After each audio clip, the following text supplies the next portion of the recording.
चलिए बात करते हैं डायरेक्ट ग्रोथ प्लान और रेगुलर ग्रोथ प्लान। आप जब भी म्यूचुअल फंड खरीदना चाहते हैं तो वहाँ पे आपको दो ऑप्शन मिलेंगे, एक रेगुलर ग्रोथ प्लान और दूसरा डायरेक्ट ग्रोथ प्लान।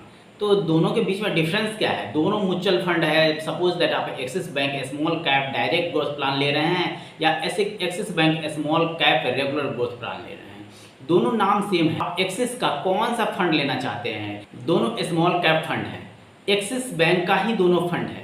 आप रेगुलर फंड लेंगे या फिर डायरेक्ट फंड लेंगे, निर्भर आप पर करता है। मैं सिर्फ इन्फॉर्मेशन आपको एक देना चाह रहा हूँ कि अगर रेगुलर ग्रोथ प्लान लेते हैं और डायरेक्ट ग्रोथ प्लान लेते हैं तो यहाँ पे 1 से 2% का डिफरेंस आता है दोनों के ग्रोथ रेट में।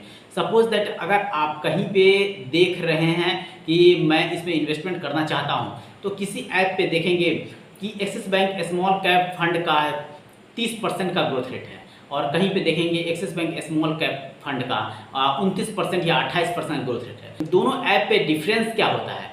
दोनों ऐप पे डिफरेंस इतना ही होता है कि कहीं पे आपको axis bank small cap direct growth plan के बारे में आपका जो ग्रोथ दिया गया है वो बताएगा और कहीं पे रेगुलर ग्रोथ प्लान के बारे में बताएगा। इसीलिए आपको 1% से 2% के बीच में डिफरेंस आ जाता है यहाँ पे, क्योंकि दोनों म्यूचुअल फंड सेम नाम से है, axis bank small cap direct growth plan और रेगुलर ग्रोथ प्लान। दोनों स्मॉल कैप है, दोनों एक्सिस बैंक का ही फंड है।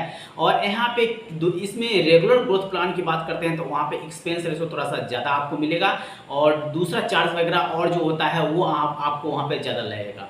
अगर डायरेक्ट लेते हैं, डायरेक्ट का मतलब ये होता है कि आप डायरेक्ट एक्सिस बैंक से उस फंड को ले रहे हैं। रेगुलर का मतलब होता है कि जो भी फंड चल रहा है पहले से किसी तरह से ब्रोकरेज हाउस के थ्रू चल रहा है तो आप वहाँ से खरीद रहे हैं, क्योंकि उस फंड का नाम चेंज नहीं हो सकता है, इसीलिए वहाँ पे वो फंड लगातार ऐसे अच्छा परफॉर्म कर रहा है, इसलिए वो फंड ऐसे चलेगा ही और लोग इन्वेस्टमेंट उसमें करते ही हैं। अगर आप वहाँ पे इन्वेस्टमेंट करना चाहते हैं तो दोनों फंड के बीच के डिफरेंस को समझेंगे और फिर अगर वहाँ पे इन्वेस्टमेंट करेंगे तो आपको 1 से 1.5% 2% तक का ऐसा आपको ज़्यादा प्रॉफिट होगा।